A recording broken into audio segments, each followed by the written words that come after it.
Halil, this is Sinuhe, chief of the Shimti tribe. Surely you remember me. I was the one who helped you and your colleagues avoid the quicksand in the desert. This is my second time writing to you. I assume my last letter must have gotten lost in the mail, as I didn't receive a reply. I hope this one makes it to you safely. I'm writing to you because I need some help. That sandstorm the other day completely blocked up our well, forcing me to look for another water source in Iab and Unut territory. It was a matter of survival. Praise the gods. The well of the Iab tribe was intact. It was my last resort. I drew what water I could and left, but not without being spotted. I fear they will retaliate. You told me to write to you if I ever needed help. You said you'd be my ally in the academia. I urgently need you to formally recognize my title of Special Ambassador and send some of your people to assist me for a few days. It's the only way I can convince them that this was the academia's decision and prevent them from retaliating. This is an emergency. Please send help as soon as possible. Looks like this letter never got sent. The writer died a grisly death, and the letter was trampled into the ground. It's badly defaced. Some parts are barely legible. What a ridiculous lie the surviving Shimti tell. Their whole village was butchered over a sip of water.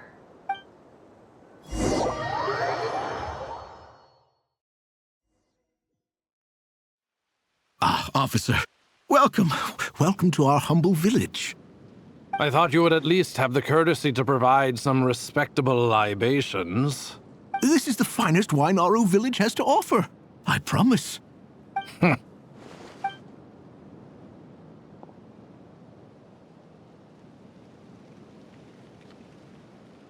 The Academia has agreed to reserve a single space for a candidate from your village. But I remain skeptical of this entire endeavor. I highly doubt anyone in this desert possesses serious academic potential. Please, have faith. If not in us, then in our God. The child we found shows great promise.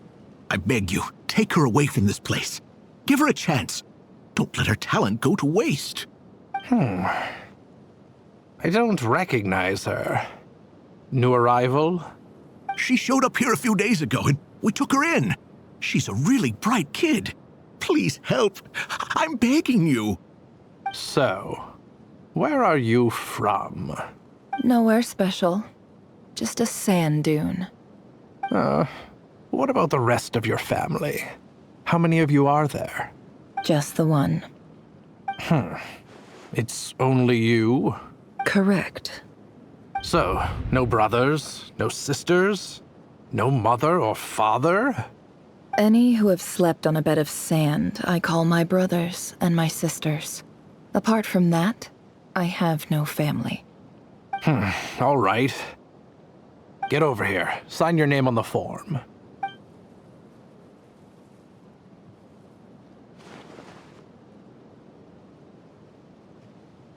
Neffer?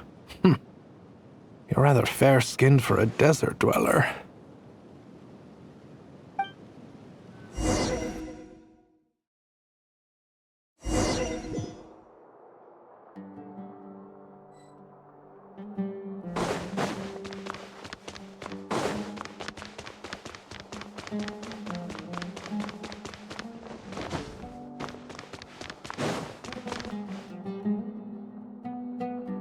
Neffer, this term's assignments have been issued already.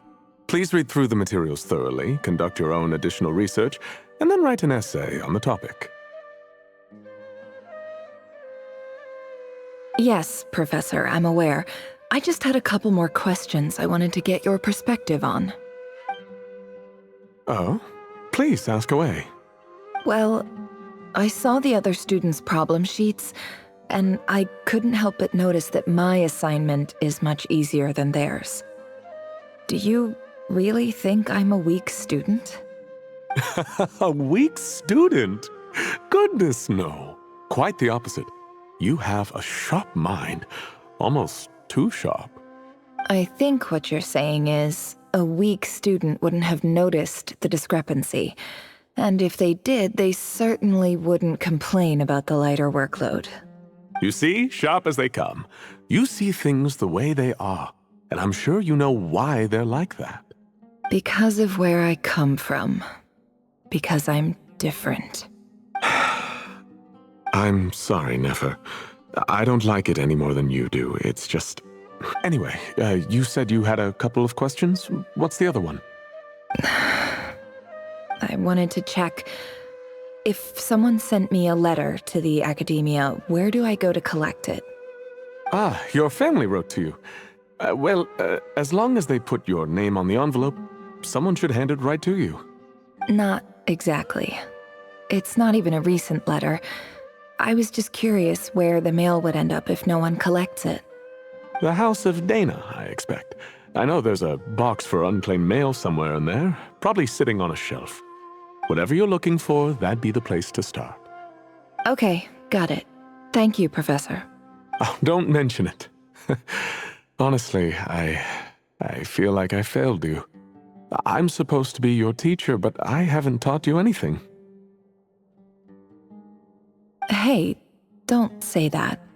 You're a great teacher, and you do your best for all your students. But the rules are the rules. You're not allowed to teach students like me. It's not just the academia either.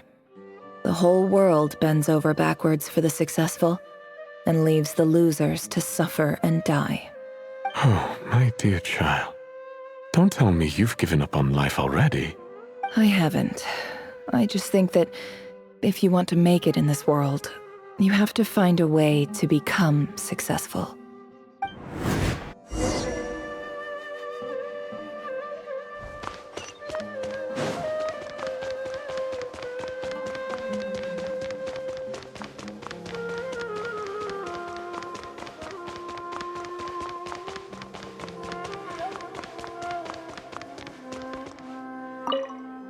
This must be it.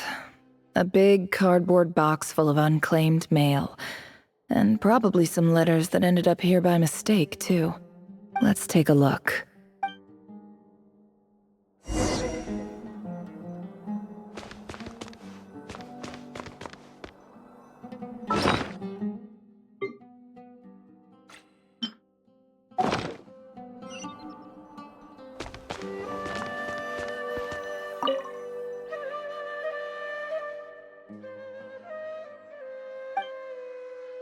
A dilapidation survey from Port Ormos. Looks like it's from a Corps of 30 representative. What a strange thought. A bunch of mercs losing sleep over rundown buildings. This one was never even opened. I guess the recipient didn't care what the Corps of 30 had to say about anything. Who was it addressed to? I don't recognize the name. But it must have been a Ksharawar professor. This one is addressed to the Immorta Sage. The title is Changes Observed in Satyavada Life Symptoms. Why do all these letters read like full-blown dissertations? Guided by the incense, we became lost somewhere in the forest. All the barriers between levels of consciousness disappeared as our minds soared around in circles, looking for a branch to seek refuge on. In clinical terms, these symptoms fit the description of incense poisoning. The Immorta Darshan strictly prohibits the use of hallucinogenic substances, but I believe there are still people getting away with it.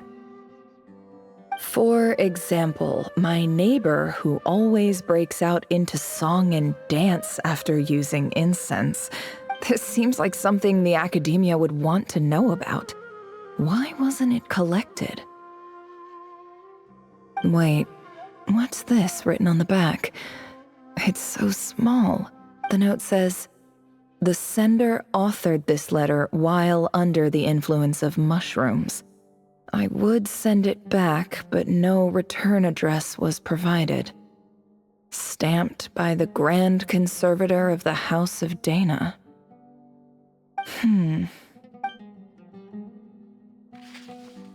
This next one is addressed to Grand Sage Azar. A few words of protest regarding recent changes in Sumeru's educational policy. In recent years, the academia has taken on a small number of students from the desert region, as per the policy to this effect. However, it appears to me that these students have not, in fact, been provided with educational opportunities that are, in any meaningful sense, equal to those enjoyed by their peers. As well as receiving dumbed-down assignments and perfunctory tutoring, they do not even have full access to the Akasha system. Education is the fundamental purpose of this institution, which should go without saying in a nation whose founding virtues are knowledge and wisdom. I ask you, is the lip service we pay to the policy of education for desert students truly the standard of pedagogy to which the academia aspires? As Grand Sage, policy decisions are your prerogative, but do not forget your roots. You and I were once students too, as was everyone else in this institution. I do hope you will give some serious attention to this matter. I encourage you to discuss issues like this with myself and others, and listen to some alternative opinions. Great letter. Shame it didn't get to where it needed to go. And the sender is... Huh? Sage Cyrus of Spontamod. I didn't realize anyone else even knew how bad students like me have it in this place. So this is where letters from the Sage of Spontamod end up? Nice one, Grand Sage. Really enlightened leadership. Whatever. This isn't what I came here for. Moving on. I'm not exactly holding out hope that a letter sent from the desert would even make it here. But if it did, where else would it end up if not in this box? I can't believe how much discarded mail there is. Must have been years since someone last went through it all. And this is just one box. The whole house of Dana is boxes on shelves. I don't believe for 1 second that any human being has sat down and read through all the documents in this place. Who has that much free time on their hands?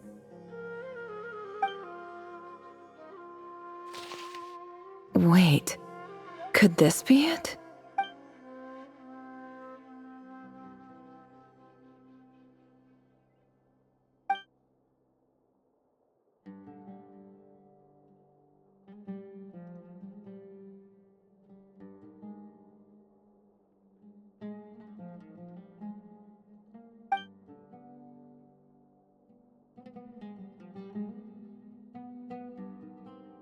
Greetings, Halil. My name is Sinuhe, chief of the Shimti tribe. I was the one who came to you and your colleague's aid when you ran into trouble in the Great Red Sand. I don't know how well you remember it now, but I brought you to safety and gave you some water and other supplies. You seemed very pleased and told me your name. In my tribe, learning a person's true name is serious business, and I therefore see you all as friends. You were kind enough to leave your contact details, so we could stay in touch. The Shimti tribe lives a harsh, nomadic existence in the desert. You were sympathetic towards my plight, promising to make me a special ambassador of the academia and help us find a way to make a better living. This brings me to my reason for writing. Our tribe has fallen on particularly hard times, and I would like to ask for your assistance.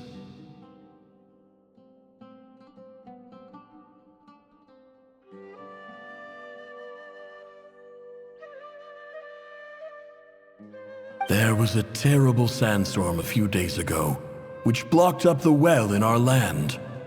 To ensure my people's survival, I had no choice but to venture into Eob and Unut territory in search of an alternate water source.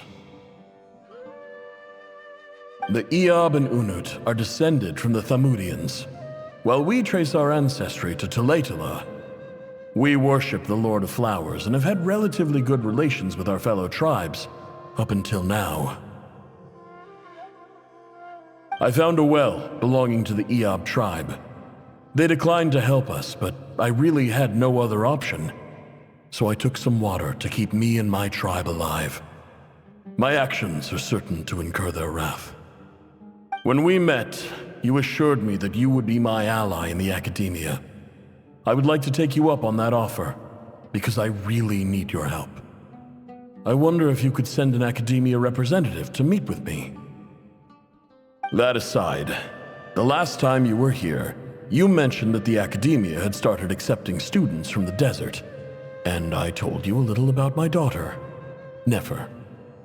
We have next to no resources here in the desert, and my power and influence are limited. Would you consider enrolling my daughter at the academia? She is a smart girl. I know she won't disappoint you.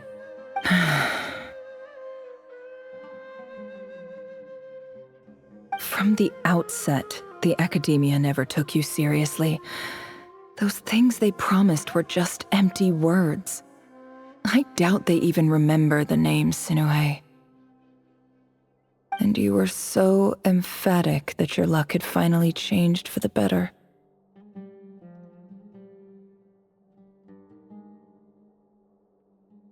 You swore you'd lead us to a better place one day. You spoke with such conviction, like you were the most powerful chief in the whole desert.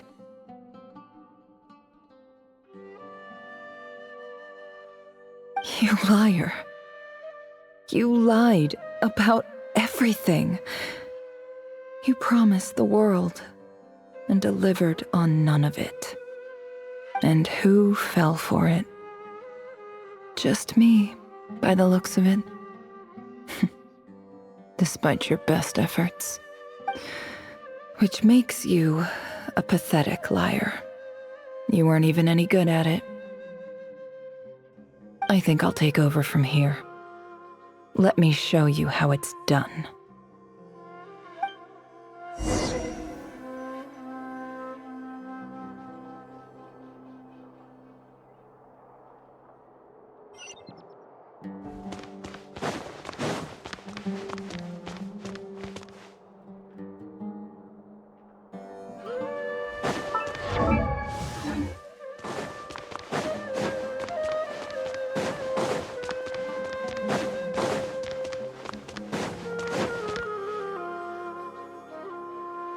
I just came to say goodbye. Thanks for everything you've done for me in my time here. Neffer? You packed your bags. Where are you going? I'm quitting. Something's come up in my hometown. Gonna head back and deal with it. Huh? But this was a hard-won opportunity for you. You know that better than I do. It was, but it doesn't matter. I have more important things to deal with, and they can't wait. Oh, and I didn't want to overfill my bags, so I left some incense on your desk. What's wrong? I thought you liked incense. Although, I did read somewhere in the House of Dana that it has hallucinogenic effects. Don't use it all at once, all right? Isn't this the stuff you brought from your hometown? You're just letting me have it? But you said it's a rare and valuable commodity.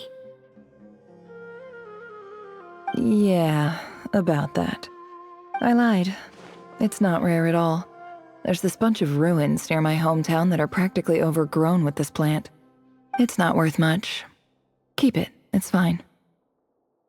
But Neffer... All right, that's all from me. You take care.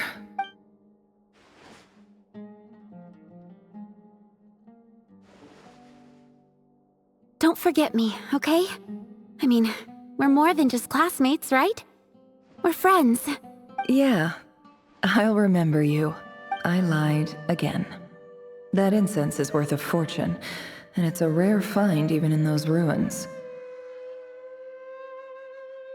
And as for remembering her, I have far too much to do when I get back.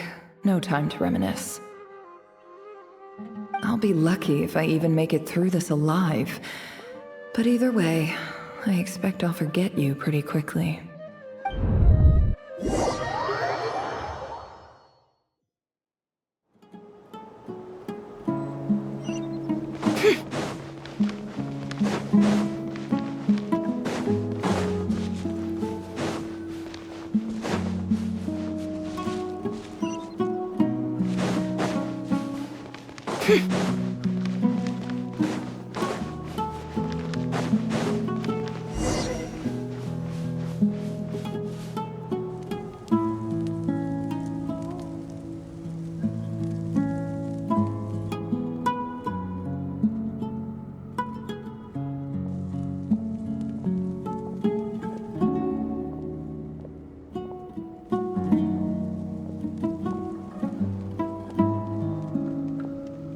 It's a pleasure to meet you, Mr. Arif. So, what does the Academia want? Since they've sent their special ambassador, I assume there's a big business deal to be made. If not, I'd be very disappointed. Please, sir, lower your blade. You're lucky I'm the one they sent. Not all special ambassadors share my admiration for the Iab people. The ever-shifting balance of power in the desert reduced the once great civilizations of this region to rubble and sand. But the story of the Iab has a very different trajectory. Others grew weak, but you grew strong, beginning in obscurity and moving to prosperity. You're the only ones who defied the trend. Huh. So, you do know who you're dealing with? This well is the perfect symbol of your strength, is it not? It used to belong to the Unut, but it looks like you have control over it now. You're not wrong. But I'm sure you didn't come all this way just to flatter us. Of course not. I came to bring you some very good news. Some information that recently came to light, which might just be your ticket to freedom. Records uncovered by the Vahumana Darshan show that a certain well currently under Iab control is built on top of some ancient ruins. These ruins are of great archaeological interest to the Academia. I checked the map carefully on my way over here, and I'm confident that this is the well in question. The Academia is offering 50 million mora in return for excavation rights. 50 million? No, wait. If these ruins are as important as you say, 50 million's a little low, don't you think? Don't get greedy, Iab. We know far more than you think. We know that you seized this well by force. Wasn't that the first step in your rise to power? To drive away the Unut and steal their water supply?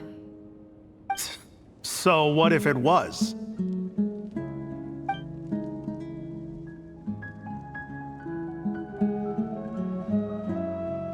Don't worry. As unscrupulous as it was, it's something we're willing to overlook. The Academia is only interested in dealing with the de facto power holders in the region. I hope I am making myself clear. And I hope your words are the truth.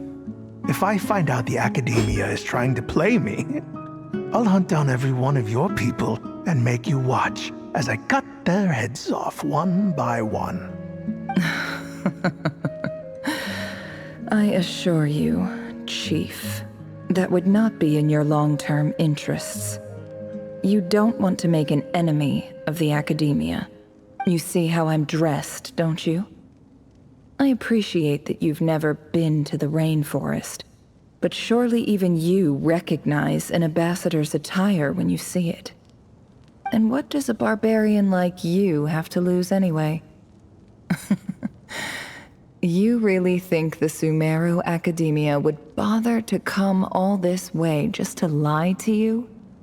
We have more important things to worry about.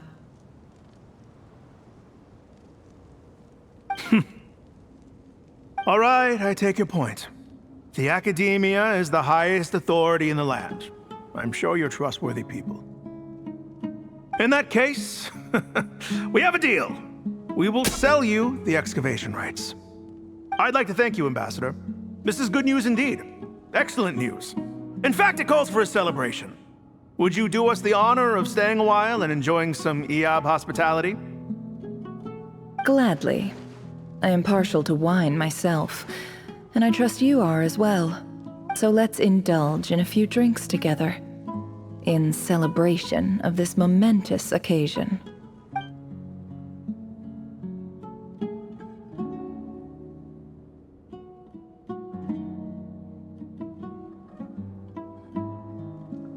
Chief!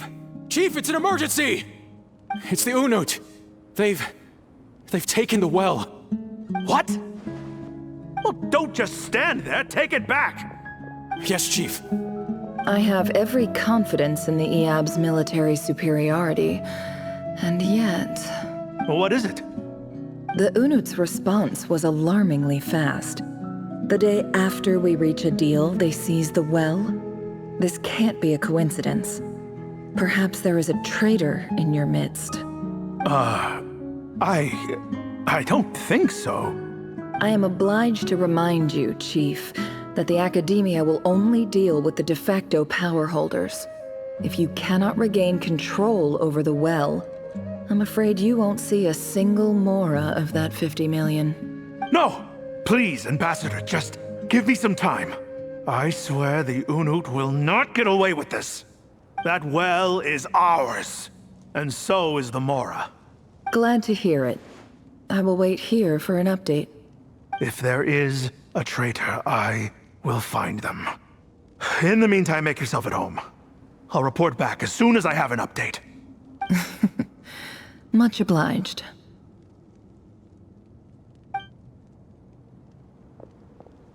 Wow. All it took was a few words and I've got him wrapped around my finger. What an amazing feeling.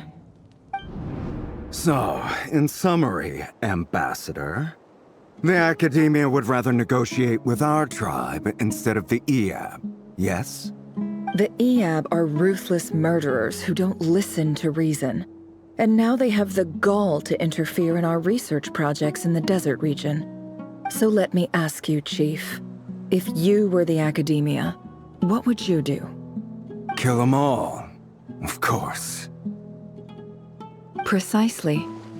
The Academia does not tolerate those who stand in our way. The Eob have held back our academic pursuits for too long, and our patience is wearing thin. At the same time, there is simply no way that the Academia can be seen to be intervening in desert affairs. I'm sure you understand where I'm coming from. We have our own rules out here. If the rainforest dwellers raised arms against a desert tribe, it'd start a bloody war. Right. We can't confront them ourselves, but we can support their enemies. The Unut have always had strained relations with the Eob, which makes you our natural allies.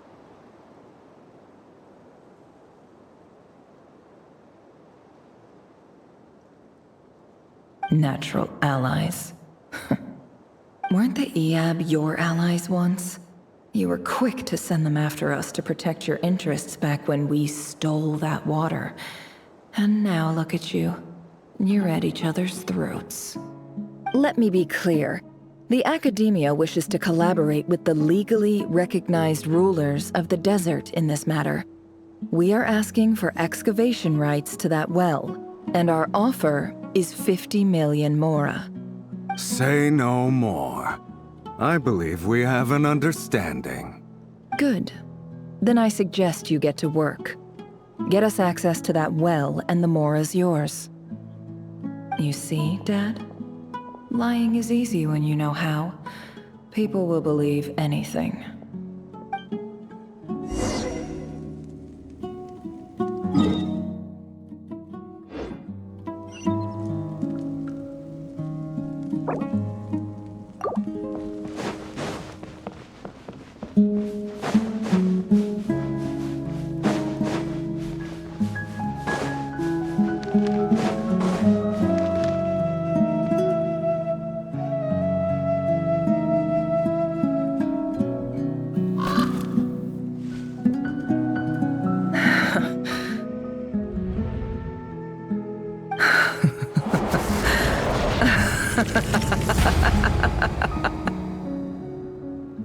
Look at yourselves. You may be vile, savage monsters, but your butchered bodies bleed like any others. You're no different. You're nothing special at all. The monsters who destroyed my home, they're just ordinary, petty human beings. What a joke. I think we're even now. Maybe I've even done the desert a favor.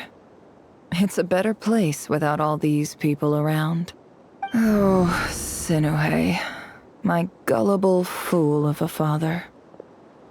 Perhaps if you'd been as ruthless as I was today, our tribespeople would still be alive. In this dog-eat-dog world, a chief needs to be tough to survive. But you couldn't do what had to be done. So I did it for you. Neffer, it's okay. All of this is in the past now. I believe I remember you promising to remain silent. Yeah, but even so... Yehoda, is there anything you can do to ease the tension? Alright, time for a sharp turn onto a completely different topic. So, anyway, that's enough of that. When are we getting out of this place? Feels like we've been walking forever. I'm getting pretty tired. Oh, Alma, you tired? Yes, if we can find somewhere to sit down, I could certainly do with a rest. It's not far now. There should be a temple just up ahead. Yes. Really? A temple? That's where this story ends? I guess that's how things go in the desert. Desert dwellers can never escape their destiny. Or so everyone says. I never wanted to believe it, but looking back now, I'm as desert as they come. You mentioned a temple. What's waiting for us there? My biggest trade secret of all. Ah. Then I'm guessing it's where you got your power from. The power to peer into other people's minds. I didn't know you were clued up on any other religions. I'm no expert in the history of Sumeru, but since you come from the desert, I would imagine it has something to do with King Deshret. Sounds impressive. Oh, I know who you mean. General Mahamatra Sino. The spirit of Hermanubis dwells within him. That's Boss Neff for ya. She knows everything. Sino's hardly a figure of obscurity, but I know about Sethos too. What about him? Is he a big deal or something? Well, he's not a small deal, let's put it that way. Please, this is the bare-bone basics. Save the flattery. Thanks for your patience, everyone. I'm sure it's been a lot to take in. With any luck, that's our exit just up ahead.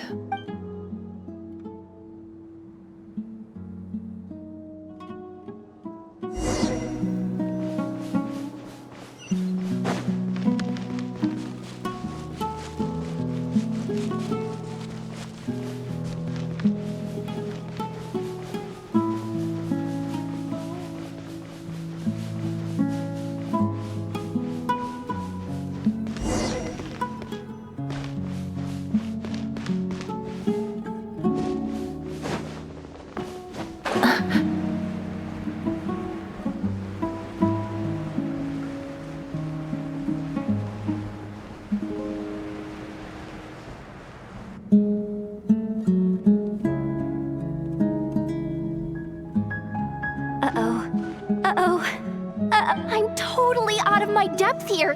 I don't have anything to add about any of this stuff. Like, look at that statue, for instance. I want to do the whole name-dropping, this girl knows her stuff thing too, but I've never seen anything like it before. A statue with the head of a bird. That's Thoth, the Ibis King, one of the 7 pillars of King Deshret. The legends say that he, the Crocodile King, and the Goat King were the three retainers of King Deshret. Let's take a look.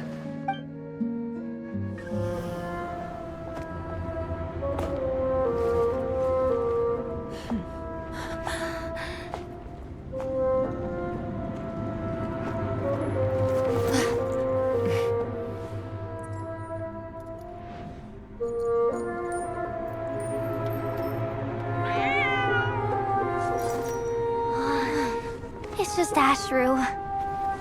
So, all is well?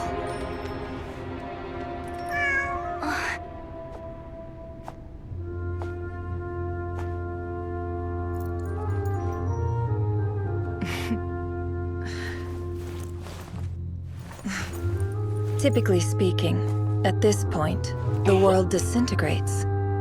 Then we find ourselves back in the outside world. Besides, these are my memories. There's nothing to fear. You're sure? Of course. It's almost over.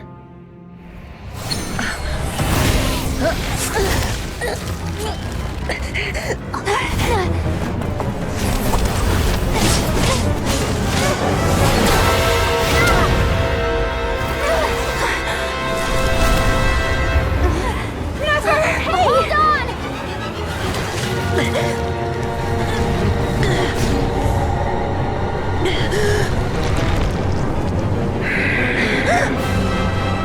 Knowing too much is always a death sentence. Speak for yourself.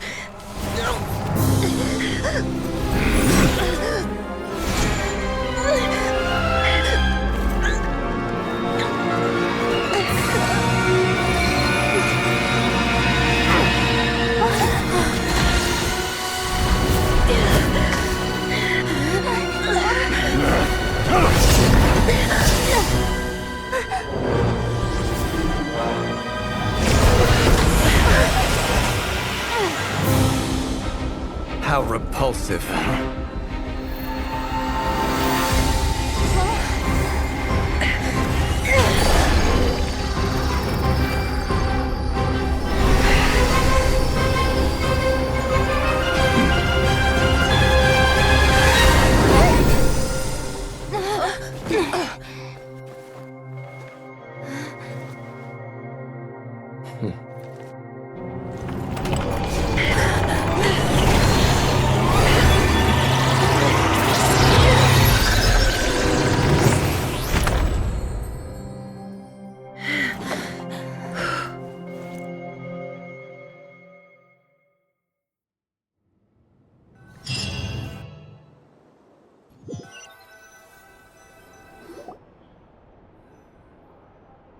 Timed that pretty well, didn't I? It's okay. I'm just glad no one was hurt. Paimon noticed you doing something too, Dainsleif. Were you helping get them out? Of course. When I asked Neffer to conduct this investigation, I was not naive to the dangers involved. I had a duty to ensure your safety. Good to know your sense of justice is still intact after all these years. I take that to mean that you saw the truth. That comes as a great relief. I certainly did. And thanks to your help, I also managed to trap Rerir inside the chess set. Whoa, really? How'd you manage that? Well, to be honest, I sensed that something was wrong long before we made it to the temple. By using this fragment to probe into Rerir's past, well, the monster formerly known as Rerir, it seems I alerted him. I was tracking him, then he caught on and started tracking me too. Can't say I'm surprised. But how did he track you through your thoughts alone? That shouldn't be possible. Rerir was a secret agent who reported directly to the Vinster King. He is an expert at finding a trail and hunting down his pursuers. No wonder. He infiltrated the chess set, read my thoughts, and built a new virtual chess set inside of it. That's why we weren't able to leave at first. Speaking of your chess set, it's quite a remarkable item. Would I be right in thinking you have some connection to King Deshret? You overestimate me. I only have a connection with one of his underlings, the Ibis King. You all saw how this came to be. A long time ago, the Eab massacred my tribe, the Shimti, in our home village. A few years later, I enrolled in the academia, where some new information came to light. The Unut and the Eab fought a bitter battle over the rights to a well, all for the sake of a non-existent 50 million mora. The Eab ultimately won that confrontation, but their victory came at the cost of almost every warrior in the tribe. The final blow to the Eab came at the victory feast, when an Unut assassin beheaded their chief right before my eyes. The remaining Eab fled and have been scattered to the winds ever since. Having gotten my revenge, I returned to my hometown, where to my surprise, the nearby temple was still standing. There it was, seemingly immune to the relentless hostility of the desert, while my tribal home lay in ruins. As I stood there gazing at the temple, I noticed a cat just outside. This cat, as it turned out, was home to the spirit of the Ibis King.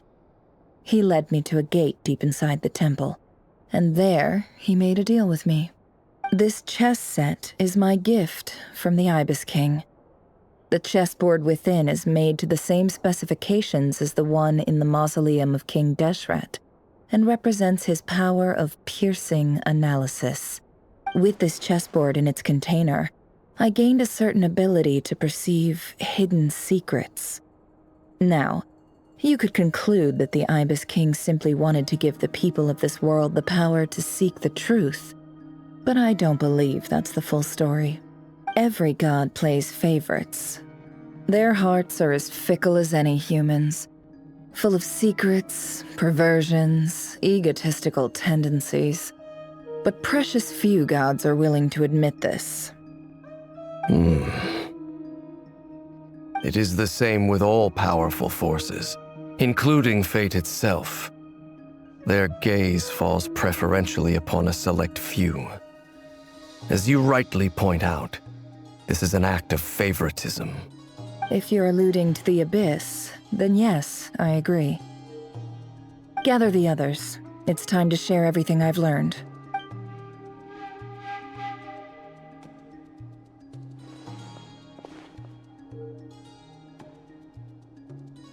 Thank you all for being here. As promised, I did some further investigating into the Raker of Solnari's background. I am pleased to report that the investigation has been most fruitful indeed. The Raker of Solnari, real name Rerir, was once a Conrian subject who served the Vinster King. I will now share the important details of his story. Please save any questions or comments for the end.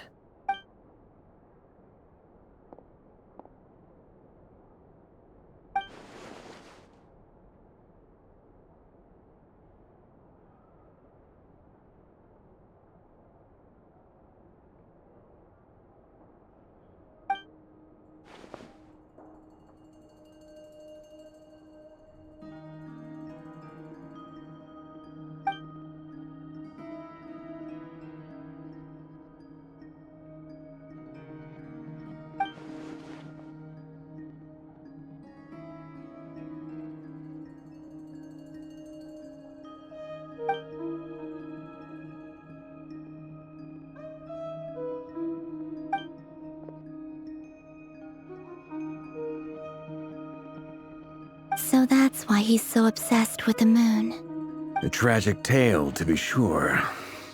But it does not excuse his many transgressions.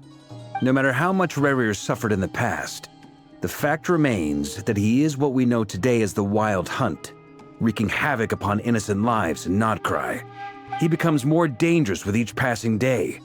If left unchecked, it is simply a matter of time before all of Tevat suffers the consequences. This is a threat that the Knights of Favonius cannot ignore. A question for Miss Columbina. Forgive me if this is presumptuous, but have you ever seen the spatial gateway that appeared in Rerir's memory?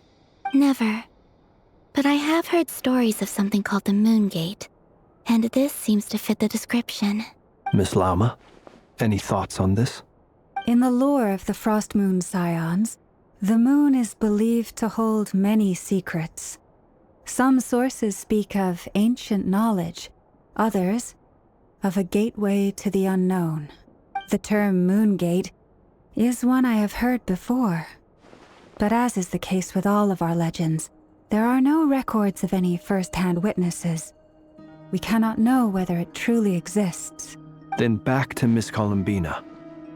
As a moon goddess yourself, do you have some idea of where the Moongate leads to? Not at this stage, sorry. I do hold the power of the Frost Moon, and my strength is recovering well. I can sense that the gate would open at my command, but... But there's more to the power of the Frost Moon than that? Yes. A moon goddess has the right to open the moon gate, since it is a path to the moon. But as Neffer mentioned, holding open a spatial gateway takes a huge amount of power. And right now, I need to conserve my energy to fight the Rahier of Solnari. I'm afraid this is one mystery we may have to leave unsolved for now. I agree. Better to save your strength. But if you'll humor me for a moment, I have a bold conjecture of my own regarding the world beyond the gateway. I highly suspect that neither Tholindis nor Rarir made it through unscathed. The evidence pointing to this is the fact that the Rahier of Solnari exists in the form of countless fragments. With the abyssal power he wields, no ordinary foe can touch him, let alone tear him to shreds. And yet, the wild hunt proliferates wherever his scattered fragments lie, drawing hordes of monsters to many different locations across the land. So your theory is that Rarir was physically torn to shreds by some powerful force? Hence, why the wild hunt is a distributed phenomenon, rather than a unified one? Makes sense to me. Explains why the wild hunt is so pervasive, and why he's been trying to piece himself back together. He was whole to begin with, and he wants to be whole again. Without the power of the Abyss on his side, he almost certainly would have perished the moment he was torn apart. But the Abyss, much like a curse, has kept him alive. I could not agree more. The power of the Abyss is most surely a curse. It is a compelling explanation, and one that accords with my present understanding of Abyss creatures. Whether the life form in question is primitive or advanced, if a curse has extended its lifespan unnaturally, it will continue to survive in spite of everything. This raises some interesting questions. I will run some experiments and see if there is any validity to my suspicions. That being said, regardless of whether my research bears fruit, I would like to thank Miss Neffer for conducting such a thorough investigation. Already, it has greatly enriched my understanding of the entity we face. My pleasure, Mr. Albedo. I too hope that the information I have shared today proves useful as we look to formulate the next stage of our plan. Hey! What is it, Dainsleif? You look really upset! It's just... when I think of the man I once knew as Rarir, I struggle to understand why things had to turn out like this. The two of you used to be friends, didn't you? I don't know if these words will bring any comfort, but my heart goes out to you. Mine too. We can never know all the hows and whys of the way things are. The moon and stars are full of untold secrets and lies, and the skies are host to many more mysteries than these alone. Yet, none of that can begin to compare with the complexity of human life. Those are the first comforting words I've heard in a long time. Thank you, both. Well, I think this is a good place to end today's meeting. I'm sure Neffer needs some time to recover. She's been through an awful lot today. That's very thoughtful of you, Lama. Of course. Sounds good to me. Take some time to rest and digest before we reconvene to nail down a plan.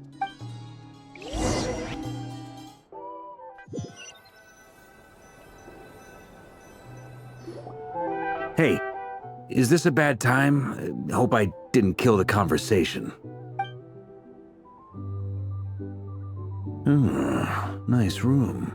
Oh, I'm not coming in, though. Why not? It's just a hotel room. If it's all the same, I'll just stay out here. I might not look the part, but I'm technically a knight. Barging into people's private quarters isn't the kind of thing we do.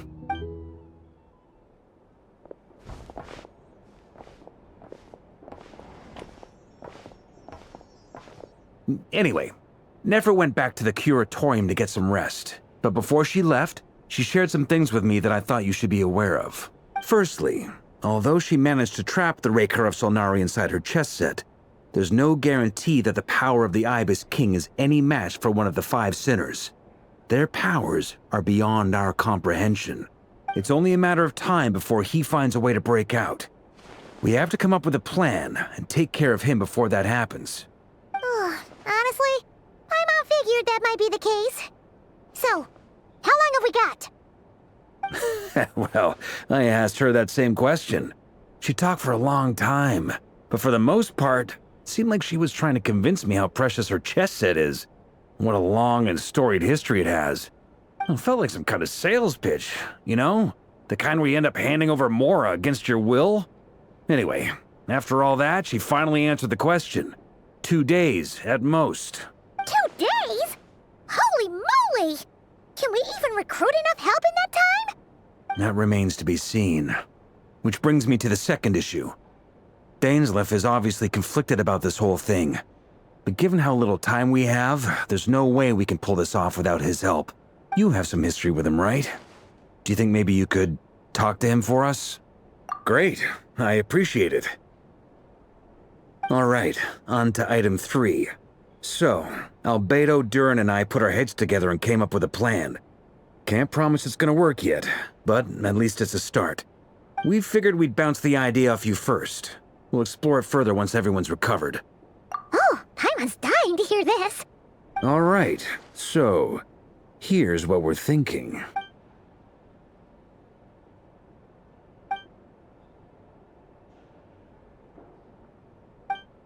We felt a little uneasy about roping you into this. I mean, firstly, you're not locals, and secondly, none of us are your boss. You're well within your rights to refuse if you so choose. Roping us in? Why would you even say that? We know the stakes here. It's all of us against the Reher of Solnari, or none of us stand a chance. I choose my words very intentionally, I'll have you know. I like to think there's an art to striking a down-to-earth tone even when the stakes are through the roof. Sir Varka, I have a few thoughts about this plan. I'm all ears. I think we can be more flexible with how the roles are allocated. In my view, the most sensible lineup would be like this.